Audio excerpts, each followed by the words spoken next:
আজমাইন। আমরা ইতিহাসের একটা ক্রান্তিকালে অবস্থান করছি।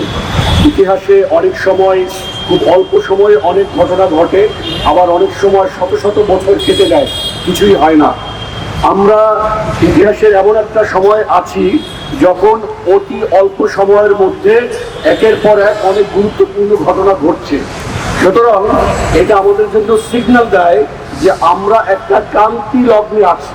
এই ক্রান্তি লগ্নে যদি আপনি থাকেন, সেক্ষেত্রে আপনার দায়িত্ব এবং কর্তব্য অত্যন্ত গুরুত্বপূর্ণ। যদি আপনি সেই সময় অবহেলা করেন, তাহলে আপনি আবার কত শত বছর পিছিয়ে পড়বেন, এটা আপনি জানেন না। আর যদি সঠিক চিন্তা, সঠিক কাজ, সঠিক ভূমিকাটা নিতে পারেন, তাহলে মুহূর্তে আল্লাহ আপনাদেরকে শত শত বছর এগিয়ে দেবেন। সুতরাং আমরা নিজেদেরকে সেইভাবে কেবলমাত্র আবেগ, জোশ, কেবলমাত্র মিছিল, কেবলমাত্র ফুটেজ, কেবলমাত্র ছবি, এগুলোর পেছনে আমরা না থাকি। আমরা সত্যিকার ভাবে নিজেদেরকে প্রস্তুত করি এবং নিজেদেরকে আল্লাহর দায় উৎসর্গ করার জন্য নিজেদেরকে প্রস্তুত রাখি। আল্লাহ তাআলা আমাদের সকলকে কবুল করুন। আসসালামু আলাইকুম ওয়া রাহমাতুল্লাহি ওয়া বারাকাতুহু।